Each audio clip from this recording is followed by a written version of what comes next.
When most people hear silence in a relationship, they translate it into one word: rejection.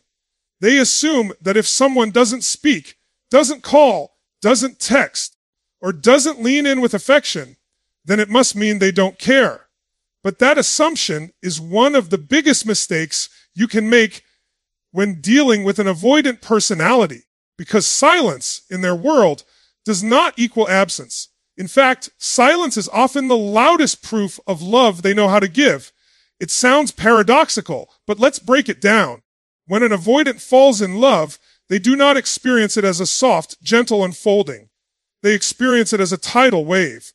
For you, love may feel like warmth, safety, connection.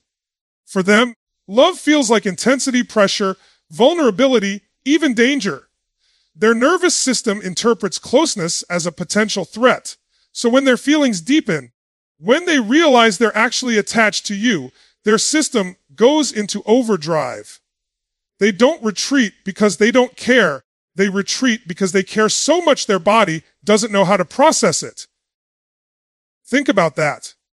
When they're quiet, when they disappear, when they suddenly need space, it isn't emptiness you're looking at. It's overwhelmed love. It's an intensity they can't yet articulate. Silence is their attempt to regulate. It's the only way they know how to contain the storm. And if you misinterpret that silence as abandonment, you miss the deeper truth. They're not walking away. They're holding on the only way they know how. Now, here's where it gets interesting. Most people chase when faced with avoidant silence. They panic. They think, if I don't pull them back, I'll lose them forever. But what happens when you chase someone who is silent out of love? You push them further into overwhelm. You confirm the very fear they are running from, the fear of being consumed, controlled, or suffocated. The silence deepens, not because they don't love you, but because your reaction has reinforced their instinct to retreat. So what's the antidote? It's the exact opposite of what your instincts scream at you to do. You don't chase. You don't force. You don't demand. You learn to hold the silence without fear. You recognize it for what it is: a sign of love expressed in a language that doesn't sound like yours. And in that moment, you shift the power dynamic. Because now, instead of interpreting their silence as rejection, you begin to interpret it as intimacy expressed differently. That changes everything. And let me give you the philosophical depth of this: silence is not nothingness. Silence is not emptiness. Silence is space. And in space, things grow. A seed doesn't sprout if it's suffocated. It grows in soil, dark, quiet, unseen. That's what avoidant silence is. It's the soil where their attachment is trying to grow roots. But if you dig it up every 5 minutes to check if it's sprouting, you kill it. You need patience. You need trust. You need to see the invisible movement beneath the surface. Now, this doesn't mean you tolerate neglect. This doesn't mean you accept toxic avoidance where someone uses silence as punishment. Let's be clear. There's a difference between manipulation and regulation. The kind of silence I'm talking about here isn't the weaponization of distance. It's the struggle of someone who feels deeply but doesn't yet know how to show it. And if you can distinguish between the two, you'll begin to see silence not as a void, but as an overflow. Here's the shocking truth. Most people never hear an avoidant silence can be louder than anyone else's words. Because if they didn't care, there would be no need for silence at all. Indifference doesn't retreat. Indifference doesn't regulate. Indifference simply moves on. The very fact that they withdraw instead of walking away is proof that something powerful is happening inside of them. Silence is not the absence of love. Silence is the evidence of love they don't yet know how to express. And if you can understand that, you stop reacting in fear and start responding with wisdom. You stop seeing yourself as abandoned, and you start seeing yourself as chosen. Chosen by someone who loves you so much it terrifies them. That's not weakness. That's not rejection. That is love, raw and unpolished, asking for space to breathe. So the next time you face avoidant silence, don't let your mind rush to panic. Don't let your insecurities write the story for you. Instead, pause and remind yourself silence here is not absence. Silence here is overwhelmed love trying to find its voice. And if you can hold that truth without fear, you give the relationship something most people never give an avoidant: the space to transform silence into connection. Because sometimes the quietest moments hold the loudest declarations of love. When most people think about love, they imagine closeness. They think love is about holding hands, endless conversations, being together all the time, never wanting to pull away. But if you're dealing with an avoidant, you need to understand something that turns that definition upside down.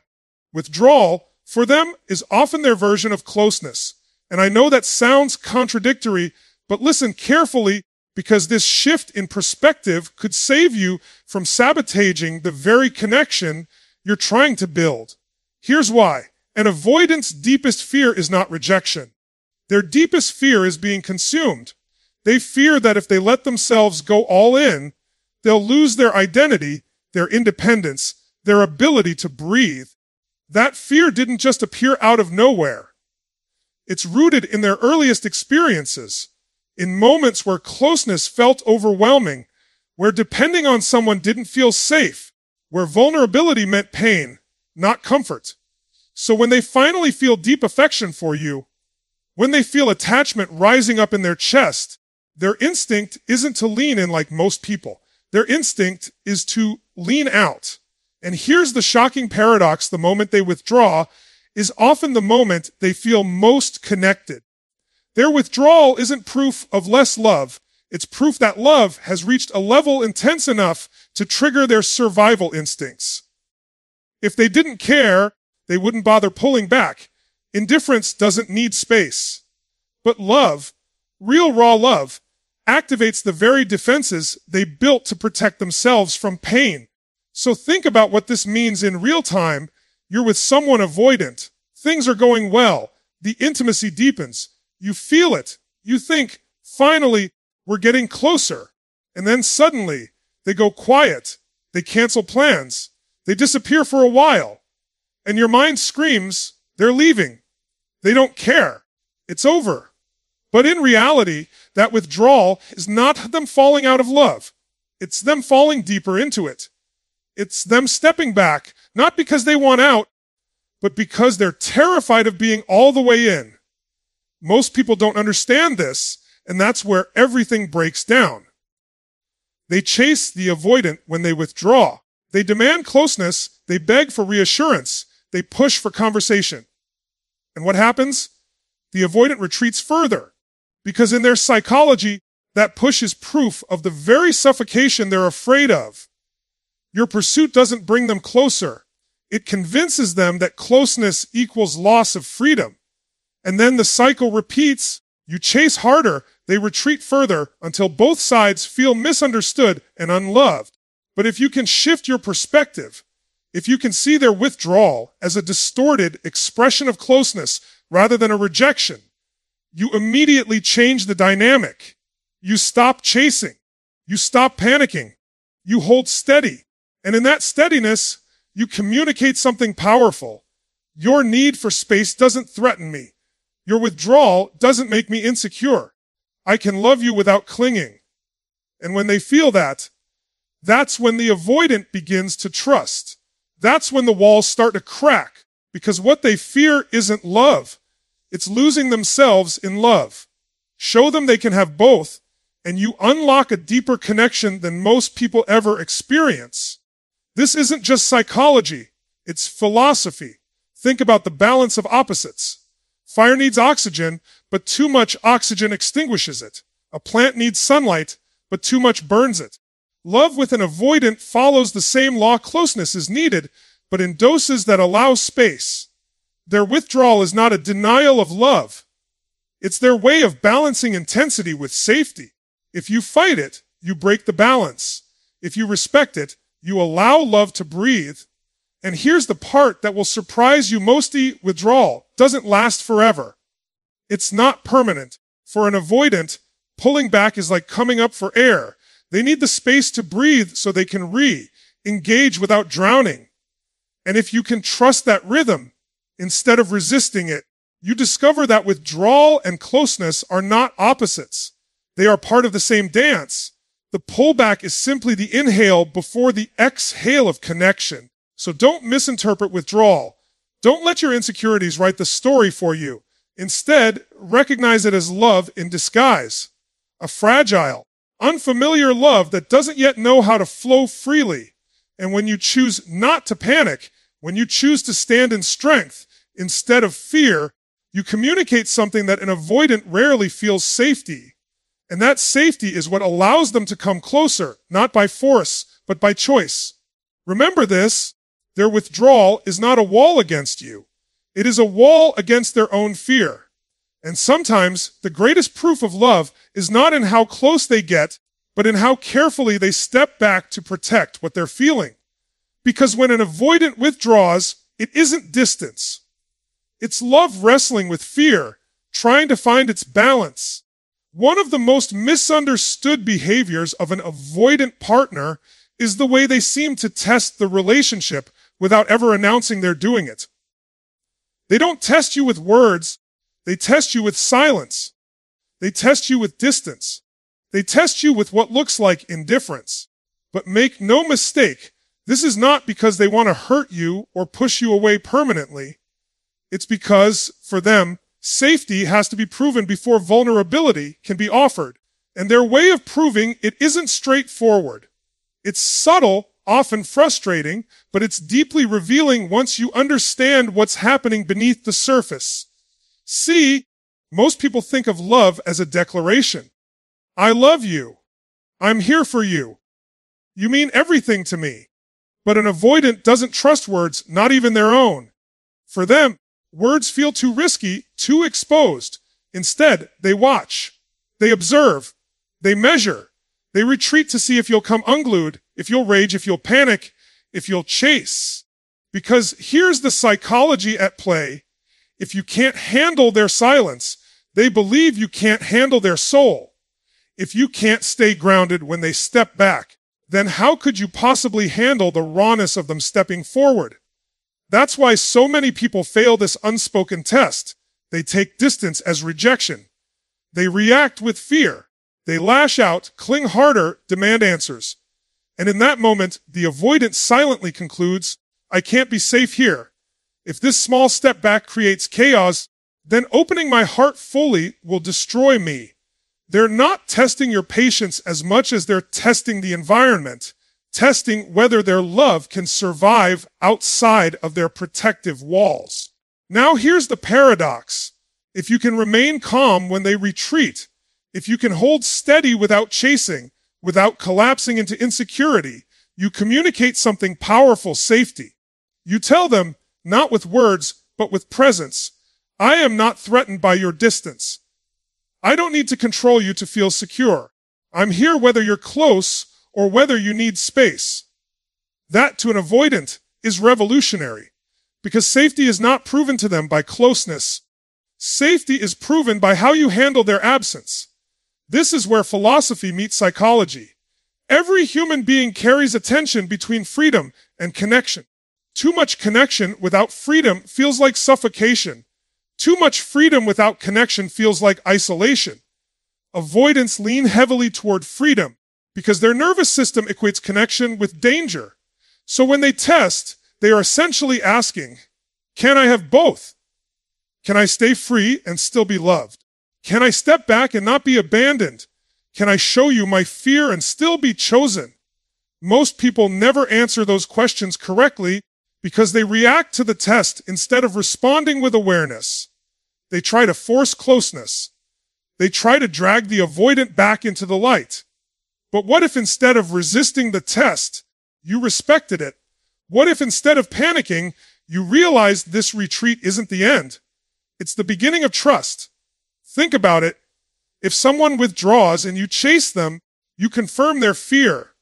But if they withdraw and you stay grounded, you disconfirm it. You prove that intimacy can exist without entrapment. You show that love doesn't mean losing freedom. And that's the key their nervous system has been searching for all along. And here's the empowering party. You don't need to beg them to open up. You don't need to demand their vulnerability.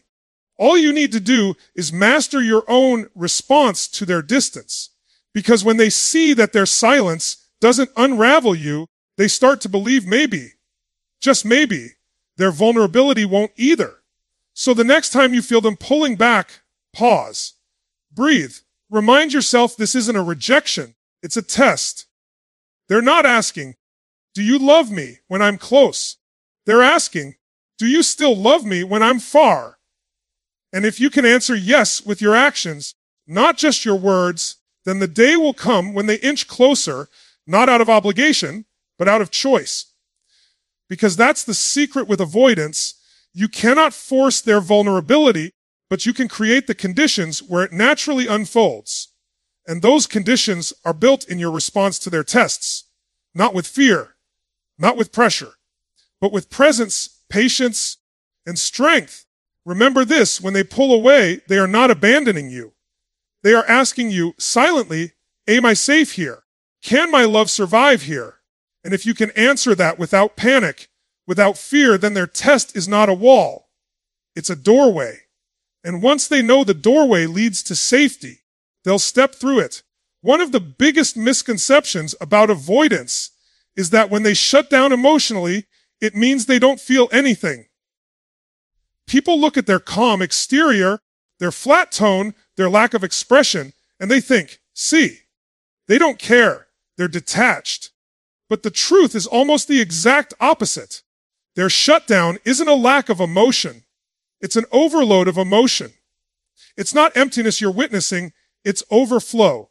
Think about how an electrical system works. When too much current runs through the wires, the circuit breaker flips to protect the house from burning down. It's not that the house went dark because there was no electricity. It went dark because there was too much. That's what happens inside the nervous system of an avoidant when intimacy gets intense. Their system flips the breaker. They go quiet. They shut down. Not because there's nothing happening, but because there's too much happening for them to process safely. Now, this is where most people misinterpret the moment and make critical mistakes. Instead of recognizing the shutdown as a form of self-protection, they see it as disinterest. They push harder. They demand conversation. They take the flatness personally. And in doing so, they make the avoidant retreat even further, reinforcing the very fear that caused the shutdown in the first place. Here's what you have to understand. Emotional shutdown is not the absence of love. It's the evidence of how deeply love is being felt. It's the nervous system's way of saying, this is too much, too fast, too overwhelming. And once you recognize that, you can stop misinterpreting their behavior and start responding with wisdom. Philosophically, this moment represents one of the greatest challenges in any relationship, the tension between expression and restraint. Some people, when they feel, they overflow outward. They cry, they talk, they pour their emotions everywhere. That's their release valve. But avoidants don't release outward. They implode inward. They contain, they suppress, they regulate by holding it all inside. And if you're not careful, you'll misinterpret their implosion as apathy instead of intensity. So what do you do in that moment? You don't chase. You don't try to pry them open with force. You don't demand immediate access to what they're feeling. Instead, you respect the shutdown as a necessary pause. You hold steady. You give them room to reset. Because the paradox is this: when you stop demanding their emotional availability, you create the safety that makes them more emotionally available. It's like trying to coax a frightened animal out of hiding. If you corner it, it panics. If you wait patiently, showing you're not a threat, eventually it emerges on its own. The avoidant's heart works the same way. Their shutdown isn't meant to push you out forever. It's their nervous system's way of retreating into a cave where they can breathe again. If you allow the process without judgment, you become the one place in their life where love doesn't feel like suffocation. Now, let's go deeper. Emotional flooding and avoidance is not just about the present moment, It's about memory. Their body remembers times when vulnerability led to rejection or shame. So when they feel too much, those memories get triggered. Their shutdown is a time capsule. It's their nervous system reliving old wounds. And your role, if you choose it, is not to break the capsule open, but to show them that this time is different. This time, closeness won't crush them. This time, emotions won't destroy the bond. This requires strength on your part. It requires the ability to separate your own fears of abandonment from their fears of engulfment. If you mistake their shutdown as rejection, you'll react from insecurity. But if you see it for what it really is, emotional overload, you'll respond with patience, with calmness, with groundedness. And in that response, you show them what their nervous system has been searching for all along: safety and connection. And here's the powerful truth. The avoidant doesn't want to stay shut down forever. No human being does. We're wired for connection. But for them, the path to connection is slower, more fragile, more delicate. Their shutdown is not the end of the story. It's just the intermission. And if you can hold steady through that intermission, the curtain will rise again. And when it does, you'll see their emotions return, often more deeply and authentically than before. So don't let the quiet fool you.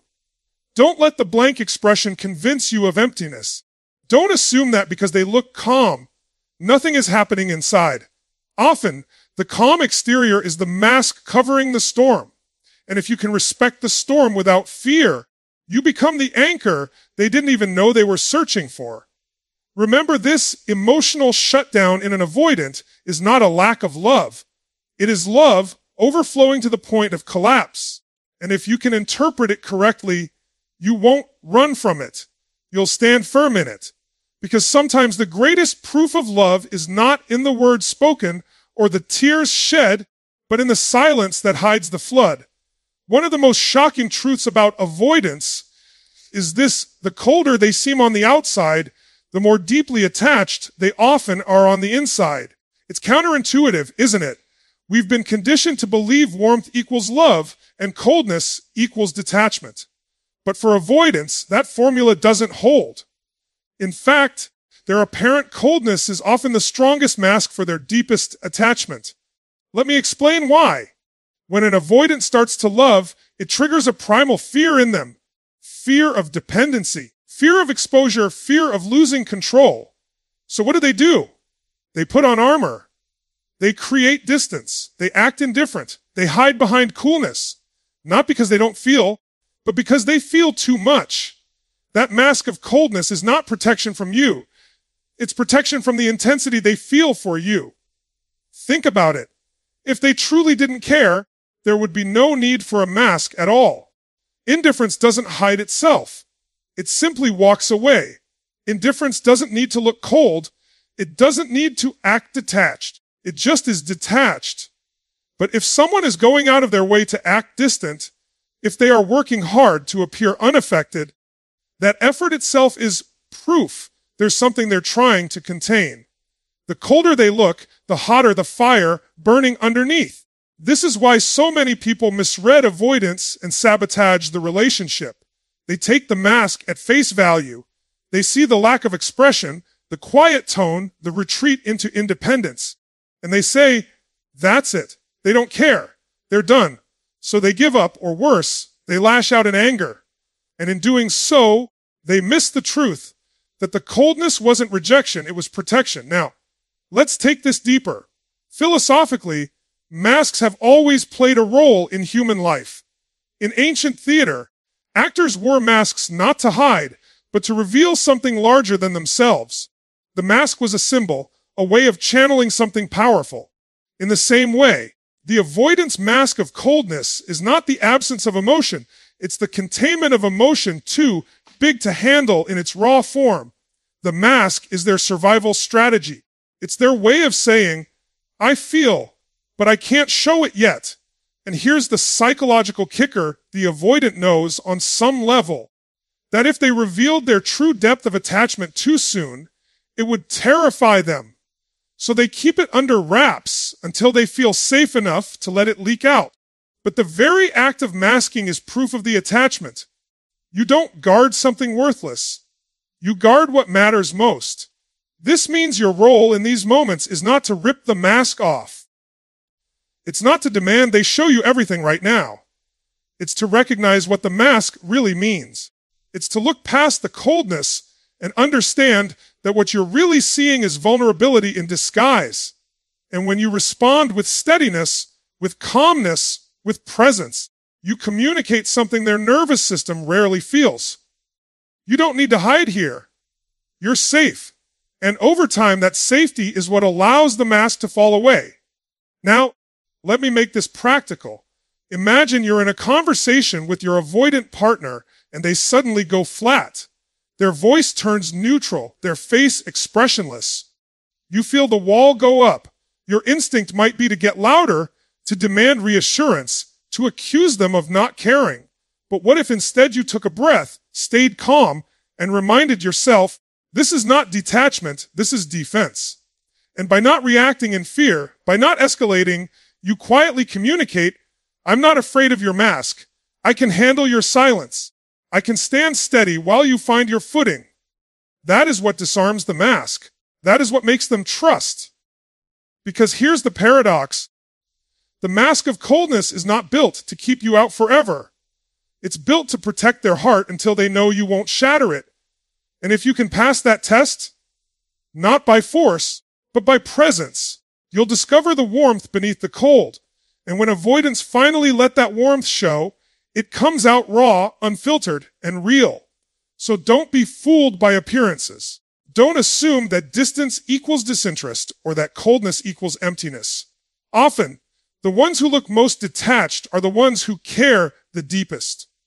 The mask isn't proof of absence. It's proof of value. Remember this, when an avoidant looks cold, it isn't because they don't feel.